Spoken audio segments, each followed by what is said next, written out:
if you're born in 1996, you went through puberty on a smartphone with social media.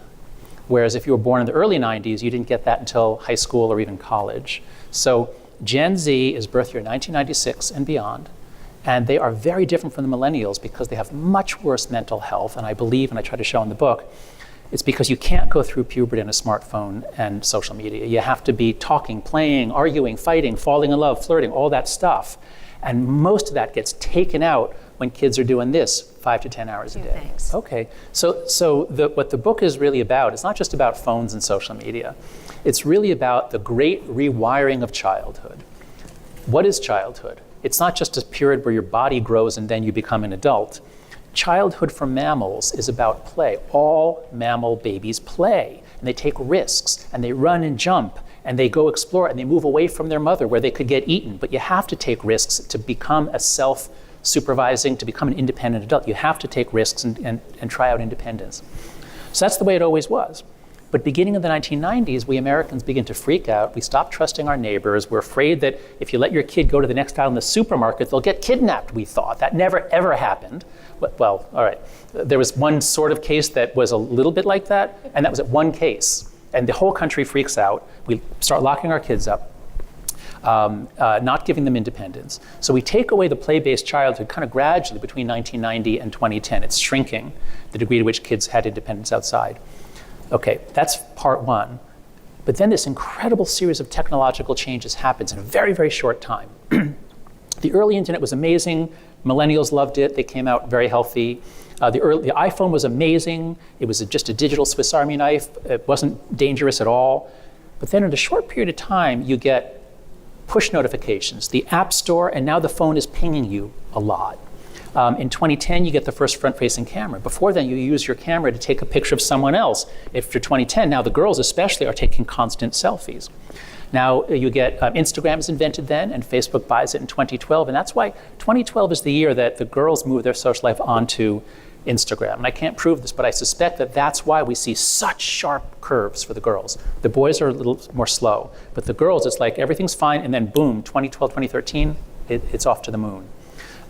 You get high-speed internet. The point is, in 2010, teens had flip phones, and you couldn't spend 10 hours a day on a flip phone, like typing in the alphabet on the keypad. But by 2015, everyone's got a smartphone, high-speed internet, front-facing camera, Instagram, and now it's hard not to spend 5 or 10 hours a day because everyone else is on. And if you don't spend 5 or 10 hours a day, you're left out, and no one's going out to play anymore. No smartphones before high school. No social media before 16. Phone-free schools, and more unsupervised play. So the key is having the internet with you. Many of us grew up with television. It was said we watched too much television. But first of all, there was a common rule. Your parents do not let you have a TV in your bedroom. That's insane. You would never want a kid to have a TV in their bedroom. But all of a sudden, kids have not just a TV in their bedroom, they've got a portal by which strange men can talk to them at night. And they've got video games, they've got everything while they're trying to go to bed. Oh, and can you imagine, older people, if you could have brought your television into class and watched TV during class? That'd be completely insane. But that's what they do. That's what kids, if you have a smartphone, you've got everything right there in your pocket. And it's always going to be more interesting than the teacher. So that's really the transition point. When teenagers had flip phones, they still had a recognizably human childhood. But by 2015, they don't. All right. Okay. You explained 4 foundational harms of phone-based childhood. They include social deprivation, sleep deprivation, attention fragmentation, and addiction. If you remember older people, you remember what it was like to be hanging out with your friends and playing, or on your own, or having an adventure. Imagine taking 80% of that out of your childhood, because everyone's on their phones. So social deprivation is you don't spend much time with other humans. You don't spend as much time with your parents. Attention fragmentation, this is especially about TikTok, but it's all of them really. Young people, we're seeing this all over. College professors were seeing this. It's just harder. Our students have a lot more trouble focusing, doing their homework. There are so many distractions, and they didn't, in your teen years, you develop what's called executive function, where your brain learns to make a plan and then do what's necessary to achieve the plan and stick with it. But a lot of our students are getting 300, 400, 500 notifications a day, They're getting pinged, they're getting interrupted every few minutes. They don't know what it is to focus for 10, 15 minutes. And this is happening even in classes, because if you have it in your pocket, you're going to check. My kids go to New York City public schools, you just put it in a book, you put it in your desk. Other teachers have told me, boy, kids sure go to the bathroom a lot more nowadays than they used to. And then the last is addiction. And this isn't just about social media. This is, all of these apps are competing with each other to keep your kids' attention. And what that means is you want to get them to do a behavior and then get a reward on a variable ratio schedule. That's the way you addict someone. That's the way you get rapid levels of behavior, whether you're training a rat or a dog or a child. And so you don't want your kid exposed to a company that's going to do stimulus, response, reward, reward, reward, quick dopamine hit, brain rewires because there's too much dopamine. You're now less responsive to dopamine. And so a kid who is playing these incredible video games and this incredible pornography for hours every day, when they're not doing that, their brain says, this is so boring. I can't stand this, whatever it is. I need stimulation. That the amazing human adaptation that makes us cover the world is culture.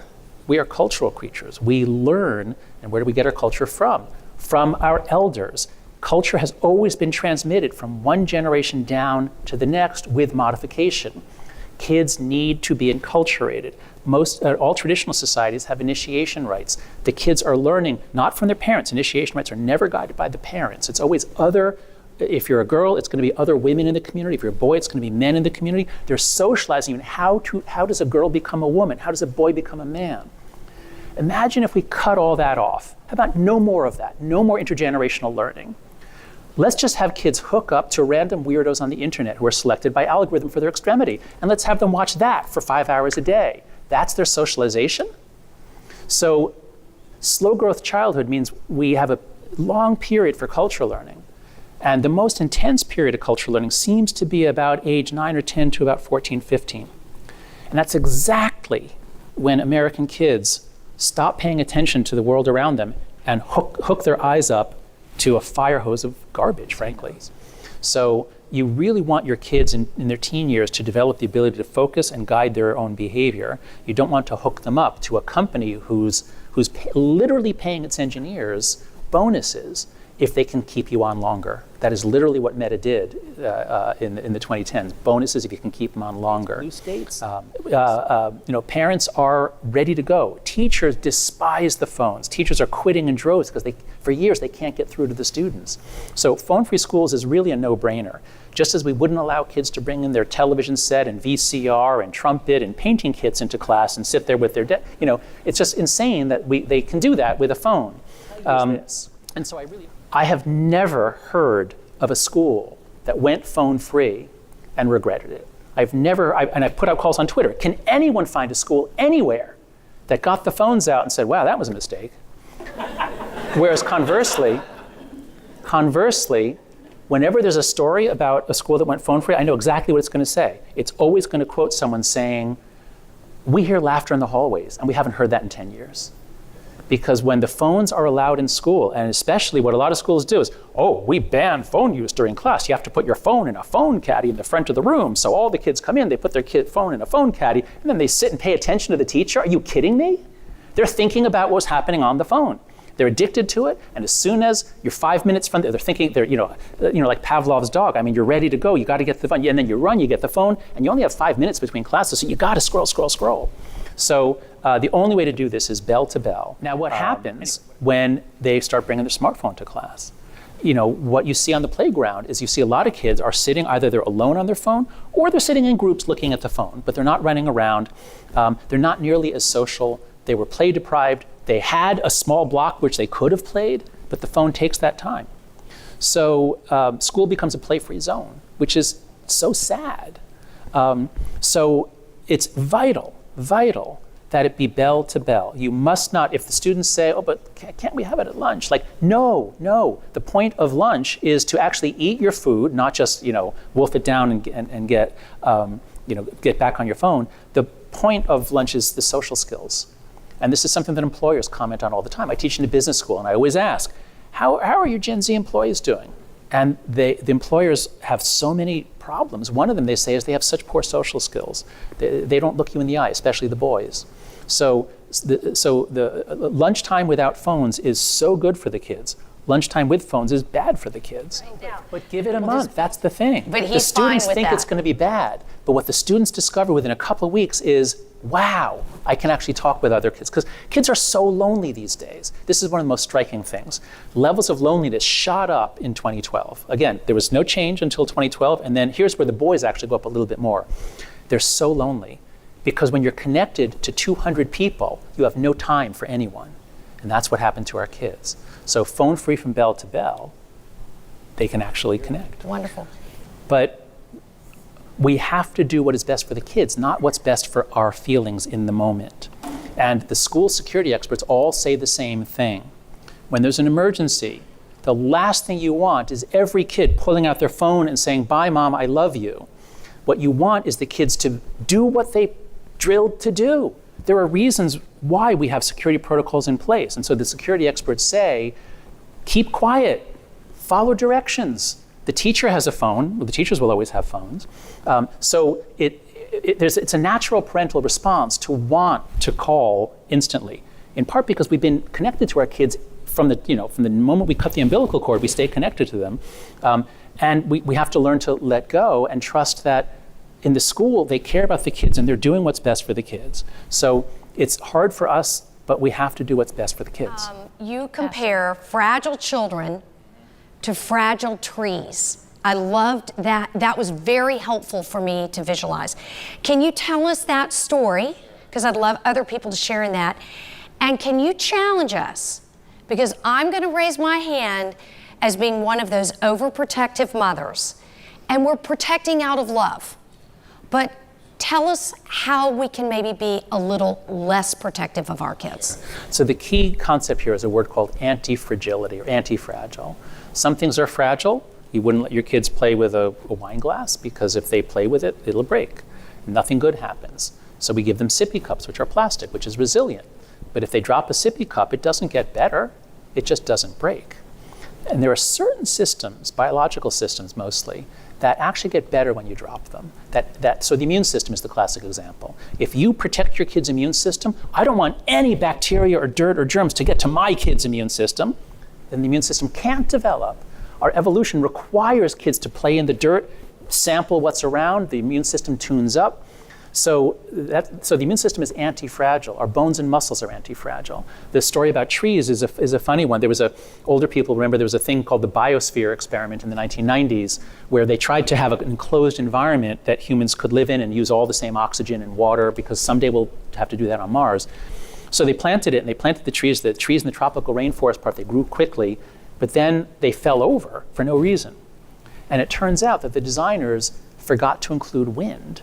Because when a tree grows, the wind pushes it, and that pulls on the roots, which tells the roots you got to grow more over here to anchor it. And it compresses the wood, and that tells the wood you got to adopt a form that's more resilient, it's tougher to compression.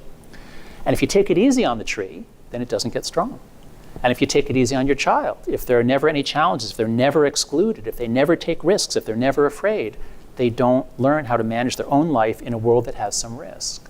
So what we need to do is to realize our kids need love. All kids need a secure base. All kids need an adult that they know they can go to, that they can trust. They need a secure base.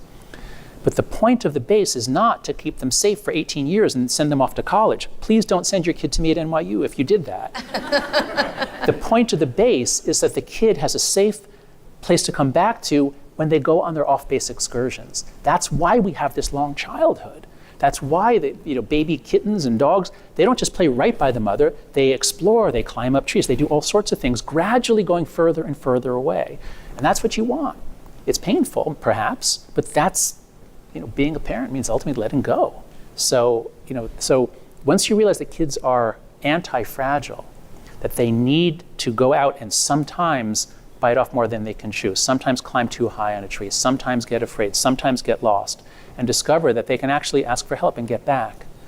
And so it's that kind of experience. If we can give them more of that, we speed their development, we increase their confidence, and we cut their anxiety and depressions.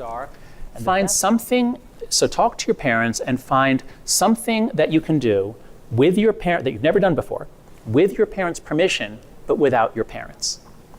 And there's some suggestions. Maybe it's walk the dog. If you've never walked the dog by yourself, Mom, I think I could do that. Or maybe it's go to the corner store and get a quart of milk, or make my own breakfast, or make breakfast for the family, whatever.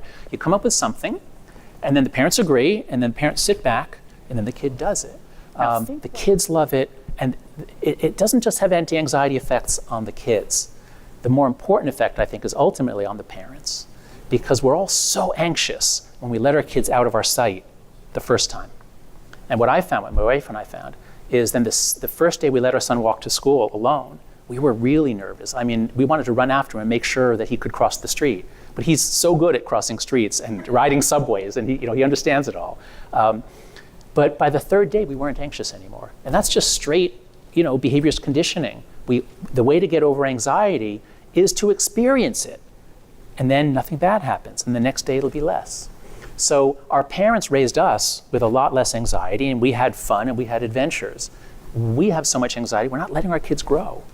That's why it's called Let Grow. Let grow. So if you look around the world at traditional societies, you'll very rarely see an adult playing with a child. The kids are off playing in different age groups, multi-age, like older kids, younger kids, they're all off playing. And in that way, the older kids are actually learning to take care of the younger kids. The younger kids are looking up to the older kids. They want to copy them. If they get hurt, they don't want to cry and be a baby. They want to look tough and come back to the play. So much learning happens when you have mixed age play without adults. The most nutritious part is the conflicts. Jean Piaget, the great developmental psychologist, studied this, like when boys playing marbles. And he was especially interested in the disputes. Because when one kid says, no, you cheated, no, you're out of bounds. Okay, now they have to adjudicate it. And so, all the boys come together and they argue their case, and everyone wants the play to continue. So nobody's going to just storm off and go home, but they learn those skills of negotiation, of making your case, of sometimes the decision goes against you and you have to just go with it. So they learn really valuable skills for democratic society in free play without adult supervision. What happens on a video game? On a video game, there's no possibility of a conflict. There's never a dispute. There can't be, because the platform adjudicates everything. So the boys get a lot of excitement in play, but they don't get the nutritious skills. So a video game is really like junk food. It's got some calories, it's fun, but it doesn't do that sort of moral development. What happens when you're doing team sports with a bunch of coaches and adults screaming orders and taking care of all the dispute resolution? It's a lot better than sitting at home playing video games. At least it's teamwork on a field. So I'm not saying team sports is bad in any way. Team sports is very good, but it's just not nearly as nutritious or not nearly as good developmentally as, if instead of being on a soccer team with coaches, if your kids have a regular Saturday pickup soccer game in the neighborhood, that's the best possible fit. It's much better than team sports with a coach. And so the early internet was actually pretty good. And we thought, well, this is just what childhood is. They're not out there playing, but they're playing in cyberspace. Like, wow, isn't that exciting? And at first, it wasn't terribly toxic. And so all the way through even 2012, when you get the Arab Spring, we're all thinking like, oh, the internet and social media it's going to tear down dictatorships. It's the best thing for democracy. Our kids are growing up on this. It's going to be amazing, we thought. And it wasn't. But Facebook develops a business model using algorithms to feed you content that it's selected to keep you on. That's when it gets really toxic and bad for kids. And that's why I just say over and over again, just delay it. Just delay. Let's have a norm that we just don't give our kids a smartphone before high school. You can give them a flip phone, especially in middle school, and do not let them on social media until 16. So again, that's the point of the 4 norms. It's hard if you're the only parent who follows these norms, then your kid is isolated. My daughter really wants Snapchat. She's the only one who doesn't have it. She's in 10th grade now. And I've said no. But what we hear over and over again is, I meet so many young people who say, my parents didn't let me have a phone and I resented it at the time, but man, am I glad they did. You'll never find a person in their 20s who say, man, I wish my parents had let me have a smartphone and social media younger. You don't find that. You find a lot, and surveys show this, a lot who say, I wish they didn't give it to me so young.